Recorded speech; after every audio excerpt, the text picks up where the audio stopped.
সামনে চলো। আল্লাহর নবী সাল্লাল্লাহু আলাইহি ওয়াসাল্লামের চাচা আবু তালেব মরে গেছে, খাদিজা মরে গেছে, নবী খুব কষ্ট পাচ্ছেন। মক্কায় এখন আর মনের কথা বলার মতো কেউ নেই, সলা পরামর্শ করার কেউ নেই। আল্লাহ বলেন জিবরাইল যাও আমার নবীকে আমার কাছে নিয়ে আসো। সুবহানাল্লাযী আসরা বিআবদিহি লাইলাম মিনাল মাসজিদিল হারাম ইলাল মাসজিদিল আকসা সুম্মা দানা ফাতাদাল্লা ফাকানা কাবা কাউসাইনি আও আদনা ফাআওহা ইলা আবদিহি মা আওহা। নবীকে মেরাজে নিয়ে গেলেন। আবার দেখো মদিনায় নবী চলে গেছেন, মক্কার খানায় কাবার দিকে বারবার মনটা টানছে, নামাজ পড়ছেন বাইতুল মুকাদ্দাসের দিকে, ফিরে মনটা রয়েছে মক্কার দিকে। আল্লাহ বলছেন কাদ নারা তাকাল্লুবা ওয়াজহিকা ফিস সামা ফালানুওয়াল্লিয়ান্নাকা কিবলাতান তারদাহা। হে নবী আমি লক্ষ্য করছি আপনি বারবার আকাশের দিকে চেহারা ফিরাচ্ছেন, বারবার আকাশ তাকাচ্ছেন, আপনি কিবলা পরিবর্তন হওয়ার খায়েশ চাচ্ছেন। আজান ফালানুওয়াল্লিয়ান্নাকা কিবলাতা ফালানুওয়াল্লিয়ান্নাকা কিবলাতান তারদাহা। আমি তো আপনাকে খুশি করব। ওয়ালা সাওফা ইউতিকা রাব্বুকা ফাতারদা ফাওয়াল্লি ওয়াজহাকা শাতরাল মাসজিদিল হারাম।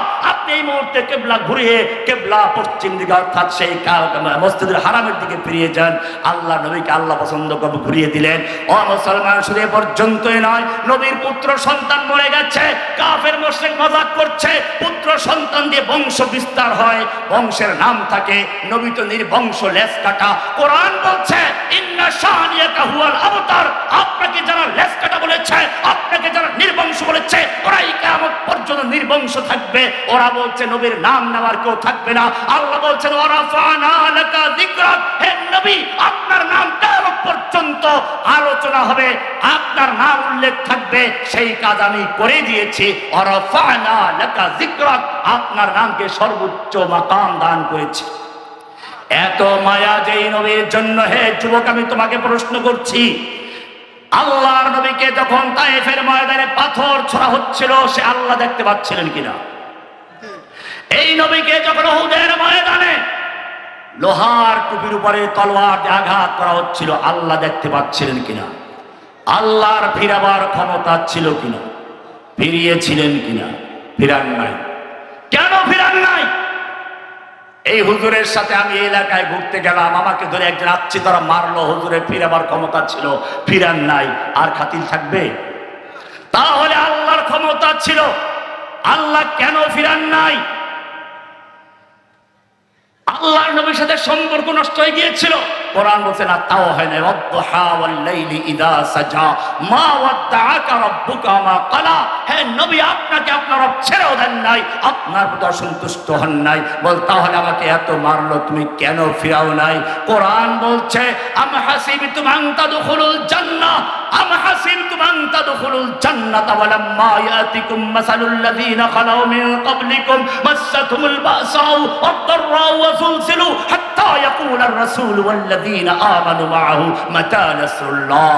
আল্লাহ বলছেন এই তোমরা কি মনে করেছো যুবকরা জান্নাতে এমনি ঢুকে যাইবা, অথচ তোমাদের কাছে আসবে না ওই সমস্ত মুসিবত বিপদ আপদ যা এসেছিল তোমাদের আগের লোকদের প্রতি? কঠিন দুর্ভিক্ষ, দুশমনদের প্রচন্ড আক্রমণ, ভূমিকম্পের মতো হামলা। আল্লাহ বলছেন হাত্তা ইয়াকুলার রাসূল ওয়াল্লাযীনা আমানু মাআহু মাতা নাসরুল্লাহ। এমন কি স্বয়ং আল্লাহর রাসূল এবং তার সঙ্গীরা বলতে বাধ্য হলেন আল্লাহর সাহায্য কবে আসবে? যখন বান্দার ক্ষমতা শেষ হয়ে যায়, দেয়ালের সঙ্গে পিঠ থেকে যায়, বান্দা যখন তার ক্ষমতার চূড়ান্ত পর্যায়ে চলে যায়, আল্লাহ বলেন আলা ইন্না নাসরাল্লাহি করিব, আমার সাহায্য এখন শুরু হয়ে যাবে, কাছেই আছি। দেখো না ইব্রাহিমকে সাহায্য করেছি, যখন আগুন নিক্ষেপ করা হচ্ছিল তখন জিবরাইল মিকাইল এসে বলছে ও ইব্রাহিম আমরা তোমাকে সাহায্য করতে এসেছি। ইব্রাহিম তখনও বলছেন আল্লাহ পাঠিয়েছেন না নিজেরা এসেছো? জিবরাইল বলল না নিজেরা এসেছি, তবে আল্লাহর অনুমতি নিয়েছি। ইব্রাহিম গর্জে উঠলেন এই জিবরাইল তোর তাওহীদের দাওয়াত দিয়ে আমি আগুন লিখিত হচ্ছি না, মিকাইল তোমার জন্য আমি আগুন লিখিত হচ্ছি না, যে আল্লাহর তাওহীদের দাওয়াত দিয়ে আমি আগুনে নিক্ষিপ্ত হচ্ছি আমি সেই আল্লাহর উপর ভরসা করছি, সে আল্লাহ সাহায্য করবেন। আল্লাহ বলে ইব্রাহিম তুমি যেমন ডাইরেক্ট চাও আমি ডাইরেক্ট বলছি, জিবরাইলের মাধ্যমে নয়। যখন আগুনে নিক্ষেপ করা হলো আল্লাহ জানিয়ে দিলেন ইব্রাহিম তোমার ক্ষমতা যেই পর্যন্ত ছিল সেই পর্যন্ত অটল ছিলে, এবারে তুমি ডাইরেক্ট চেয়েছো, আমি ডাইরেক্ট বলছি কুলনা ইয়া নারু কুনি বারদাও ওয়া সালামান আলা ইব্রাহিম। কুলনা ইয়া নারু, হে আগুন, ডাইরেক্ট বলছেন।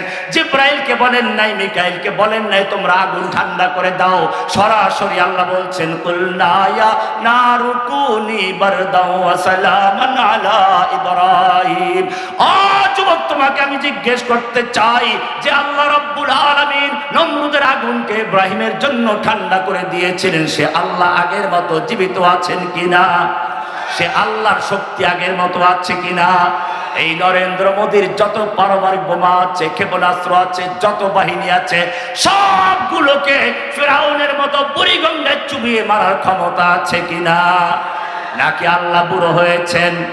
কবি বলছেন না, বুড়ো হন লা নিদ্দাওয়ালা জিদ্দাওয়ালা হাদ্দালি মাওলা আলআনা কামা কানা ওয়া লাম ইয়ালকা যাওয়ালা ফারদুন সামাদুন আন সিফাতিল খালকি বারিউন রাব্বুন আযালিয়ুন খালাকাল খালকা কামালা ইনসিতা মিনাল খাউফি আমানা ওয়া সালামা ফা'বুদহু ইয়াকিনান বিগুদুবি ওয়া আসালা ইনসিতা মিনান নারি নাজাতাও ওয়া ফালাহা ইনসিতা মিনান নারি নাজাতাও ওয়া ফালাহা ফা'বুদহু ইয়াকিনান বিগুদু আমিন বিরাসূলিন তাজিদুল কুরবা কামালা।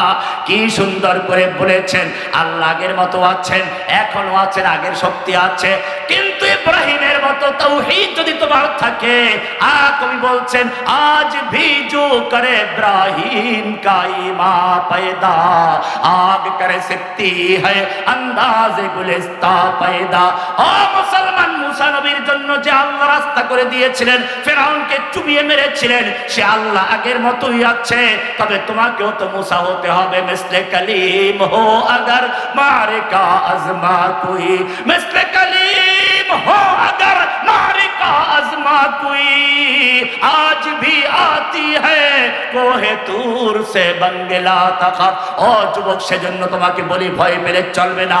ওয়ালা তাহিনু ওয়ালা তাহজানু ওয়া আনতুমুল আ'লাউনা ইন কুনতুম মুমিনিন। তোমার কোনো ভয় নেই, তোমার কোনো চিন্তা নেই, তুমি থাকবে বিজয়ী, তুমি থাকবে উচ্চাসনে। ইন কুনতুম মুমিনিন, শর্ত কি হতে হবে? মুমিন যদি হতে পারো, কোরআন বলছে যালিকা বিআন্নাল্লাহা মাওলাল্লাযীনা আমানু ওয়া আন্নাল কাফিরিনা লা মাওলা লাহুম। মুমিনদের মাওলা হচ্ছেন কে? কাফেরদের কোনো মাওলা নাই, কোনো অভিভাবক নাই, নেতা নাই। মুমিনদের মাওলা কে? মুমিনদের সাহায্যকারী কে? আবু জাহেল বদরের যুদ্ধে দোয়া করতেছে আল্লাহর কাছে, ও রব্বে কাবা, আমরা তোমার কাবা পুনর্নির্মাণ করেছি, হাজীদেরকে পানি খাওয়াই, আমরা বাইতুল্লাহ তাওয়াফ করি, বাইতুল্লাহ পুনর্নির্মাণ করি, এত খেদমত করি, এ আল্লাহ আমাদের থেকে একজন লোক বেদিন হয়ে গেছে, বাপ দাদার ধর্ম ত্যাগ করেছে, মূর্তির বিরুদ্ধে কথা বলে মুহাম্মদ বেদিন হয়ে গেছে। আমরা দুটো দল যুদ্ধের ময়দানে অবতীর্ণ হয়েছি, তোমার কাছে যেই দলটা বেশি প্রিয় তাকে সাহায্য করো। এরপরে স্লোগান দেওয়া শুরু করলো, ওলো হবাল, জয় হবাল, জয় বাংলা। বোঝা গেল জয় বাংলার সূচনা হয়েছিল বদরের যুদ্ধের ময়দানে, ঠিক কিনা? ওখানে ছিল জয় হবাল, এরপরে এখানে আসলো জয় বাংলা। ওরা আল্লাহু আকবার ধ্বনি বন্ধ করতে চেয়েছিল, আল্লাহ বলছেন ওয়া রাব্বাকা ফাকাব্বির। ওরা উলু হবাল বলে স্লোগান দিচ্ছে, তোমরা আল্লাহু আকবার বলে তাকবীর দাও। তাকবীর দিয়ে বলেছেন কে? এই তাকবীর কোন দলের স্লোগান নয়। এই তাকবীর শুনলে যাদের গায়ে আগুন জ্বলে ওঠে, মনে রাখতে হবে তারা আবু জাহেলের বংশধর। আযান যখন দেওয়া হয়, আল্লাহু আকবার ধ্বনি তোলা হয়, তখন হাদিসে বলা হয়েছে মুয়াজ্জিনের সঙ্গে তার ডানে বামে সামনে পিছে গাছগাছালি পশুপক্ষী পাহাড় পর্বত আসমান জমিন সবগুলো আল্লাহু আকবার ধ্বনি গুঞ্জরণ করে গোটা আকাশ বাতাস মুখরিত করে তুলে শয়তান সেই আওয়াজ সহ্য করতে না পেরে এমন জোরে দৌড় দেয়, ওয়ালাহু বুরাতুন, জোরে জোরে পাত মারতে মারতে তারপর দৌড়ায়। এরপরে যখন বাঁচতে না পারে তখন গিয়ে শয়তান কুত্তার পেটের ভিতরে ঢুকে আর জোরে নাড়াচাড়া দেয়, আর কুত্তা তখন ঘেউ ঘেউ করতে শুরু করে। যুবক পরীক্ষা করে দেখবে, আল্লাহু আকবার শুরু হলে শয়তান ঘেউ ঘেউ করা শুরু করে, কুত্তা ঘেউ ঘেউ করে কিনা? ও মুসলমান, আবু জাহেলরা আল্লাহু আকবার স্লোগানকে বন্ধ করে দিয়ে জয় হবাল, জয় বাংলা প্রতিষ্ঠা করার চেষ্টা করেছিল। আল্লাহ রাব্বুল আলামিন আল্লাহু আকবার ধ্বনিকে বিজয় করেছেন, জয় বাংলাকে শেষ করে দিয়েছেন।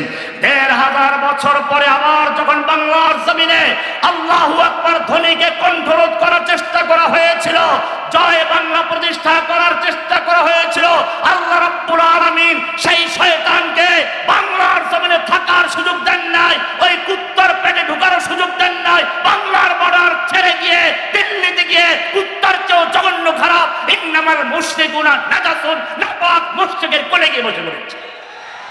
সুতরাং মনে করতে হবে তোমাদেরকে ভয় পেলে চলবে না। তোমাদের সাহায্য করার মালিক কে?